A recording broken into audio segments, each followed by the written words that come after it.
Hey, what's up everybody? It is Kellen here from Start Your Systems again, and welcome to another edition of MX vs. ATV Supercross Encore official track gameplays, where today we are going into round 15 at Salt Lake City after a nice little week off, and I'll do 10 laps today, just kind of keep it short. Obviously, I already discussed my usual stuff about what I think is going on in Supercross last week with an MX vs. ATV Unleashed gameplay. So we're continuing on with this official track stuff in Encore, and this is a pretty interesting slash fun track. Ricycle Stadium isn't the biggest stadium. In fact, I should look into it, but it might actually be the smallest stadium they use on the calendar. It's very, very similar to the shape of Sam Boyd Stadium, although Sam Boyd Stadium, obviously in Las Vegas, they go outside of every year. They go into the parking lot essentially, and this one they don't. Obviously, this stadium in this game is not actually Ricycle Stadium. It's just the default one that they use for the game. But my point is that the track dimensions are a little bit smaller than most other tracks because it's a college football stadium. They only have enough room for the sidelines. And yes, it is like any other football stadium, but I feel like because of the stands and everything, they just shorten everything and move everything in a little bit more. So I don't think there's as much floor space, and because of that, I think the lap times are also going to be a little bit shorter. This track does have some kind of unique features to try to make it a little bit slower, I guess would be the right word, and a little bit longer. Like this one right here, where there's kind of like a flat corner back onto the start straight, and I just muffed it all up. And then a flat corner from the start straight, you go right, and then a little double into a U-turn, and then a triple out of it, and then back across the start line. So that kind of slows the pace of things down a little bit, but it's still not like a ton in the grand scheme of things. And like I said, I think this is going to be one of those races we'll see lap times in the 40-second range, you know, like 45, 46 seconds probably. So we'll see how it plays out. That's just kind of my opinions of it. Obviously, I am not running 40-second lap times, but I think that once you actually see real riders on the real track itself, it might tend to go that way just a little bit. I'm getting my doors blown off right now by James Stewart, who is still the mystery of the world, it would seem.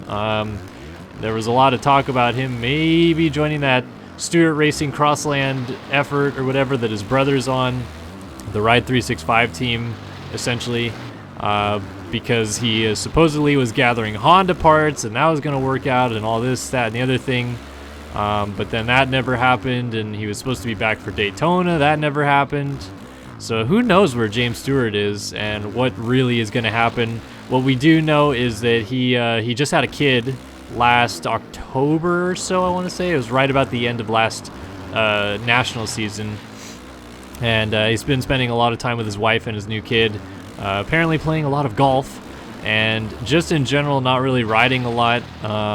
Nobody's really seen him ride lately or heard of him riding at all. So it's a little strange, you know, everybody's starting to predict now that maybe he'll come back for Monster Cup. The status quo of what I hear from all that is that he does not want to ride outdoors, which seems to be the kind of go-to thing these days. You know, Chad Reed also not riding outdoors anymore, and a lot of people signed Supercross only contracts after pretty much McGrath started doing it, and everybody else was like, oh yeah, that sounds good, I'll do that in my later years. So I think he'll only race Supercross if he does race again. In what capacity he races again, I don't know. I don't know if he comes back full time, if he does like a farewell tour or whatever. He's obviously getting a little bit up there in the age bracket now. I believe he is 32 years old. I think he's always been about 4 years younger than Chad, and Chad just turned 35, so he must be 31 or 32 now. And obviously, he's not really going to be looking at a factory ride anymore, which is a shame. I've spoken before how I'm not the hugest James Stewart fan. I really like the guy, I like the style and all that stuff, but I miss having James out there. He added a whole new element to racing. He would always find the big lines that nobody else would try, and obviously pretty much dubbed as the inventor of the scrub. Used to be the Bubba Scrub back in the day. It's a little sad to see someone of that stature not racing anymore, and kind of just fading off too. It's not like he really had like a farewell tour or anything yet, and I feel like he should. because, you know, he's going to go down in history as one of the greatest riders in the history of the sport, and many of his peers and people that he raced against will classify him as the fastest rider the sport has ever seen, at least in some aspect, maybe the most naturally talented, but he definitely was really kind of ahead of his time with some of the stuff that he was doing and his speed and stuff like that. It was incredible to watch. So hopefully he comes back. I've kind of gone off tangent just talking about James, but back on topic about the track.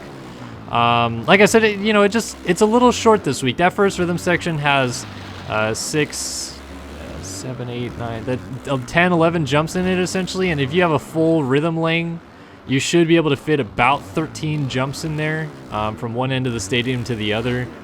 Usually that's a lot more feasible in a baseball stadium, which has bigger floor plans than a football stadium anyway. But I think you could still get about 13 jumps in there on just about any other floor plan, and this one only has 6 singles a table and 3 singles out, so, you know, classify that however you want, 10, 11 jumps. It's pretty close to either of those. And then a lot of twisting back and forth at this end of the stadium. Otherwise, it's pretty much just back and forth, and then finish. So it'll be an interesting week. It's not quite sure yet. I haven't checked the weather too frequently to see what's going on in Salt Lake City and whether or not we're going to have a mutter or a snow race like we've had in the past there or anything like that. It'll obviously be probably cold of some degree there. But how cold or whether the rain will happen or anything along those lines, really not too sure yet. We'll have to wait and see for this weekend. Obviously, exciting times to get back the series back underway after that week break. We got 3 races now to the end, essentially, just straight in. We go Salt Lake City. They go across the country to New Jersey / New York, whatever you want to call it, MetLife Stadium, and then all the way back to Vegas the week after that. So 3 rounds to go, tied for points, Dungey and Tomac. As you guys have heard before, my thoughts and opinions on that. You know, like I said, kind of going to stick with my guns on the original one there and go with Dungey to still win the championship. But I have no real bearing in who wins this championship, as I've mentioned before, either. If either of them win, I think it's good that there is a really good championship going down to the wire to make things interesting for the viewer. And as someone that wants to see the sport grow, I think that this is a great championship fight, and the fact that the TV ratings have kind of gone up a little bit from it and stuff echo that. So I'm really excited that this series has gotten to where it was, because I really did think that when Roczen went out, like a lot of people I'm sure thought that it was going to be Dungey's championship to kind of almost walk home. And at that point, it really seemed like nobody else could challenge him except maybe his own teammate Marvin Musquin, because Tomac had gone through 3 races to start the year with basically horrendous arm pump and just not riding Tomac level in any sense of the word. So he didn't have anything, and now it's turned around, and that's awesome that he's made a series out of this thing. And like I said, just really happy that it's coming down to the wire like this, because it's really rare that we get to see it, especially in these last 25, 30 years. We've only seen it maybe 5 or 6 times where championships come all the way down to the final round. So yeah, excited for it. I hope you guys are excited for it too. I've seen a lot of your guys' comments in some of our other videos about it and your opinions, and obviously we've got a heavy dose of Tomac fans watching on the channel, which is cool. You know, like, you're obviously free to root for whoever you want in this championship. Anybody but Dunge, it seems like people want these days. But like I said, I'm indifferent about either of them. I like both of them. They're both really hard workers, and I think really good for the sport in general. So this is Salt Lake City Supercross coming up this weekend. This is what the track's going to look like. Obviously, the rhythms will be done a lot differently. But if you guys like this video and you want to help us out, hit us up in that like button. Subscribe to the channel if you haven't already. And any of your comments, questions, or concerns, we'll be happy to answer them as soon as we can. But thanks for watching another video here on Start Your Systems, and we'll see you guys in the next one.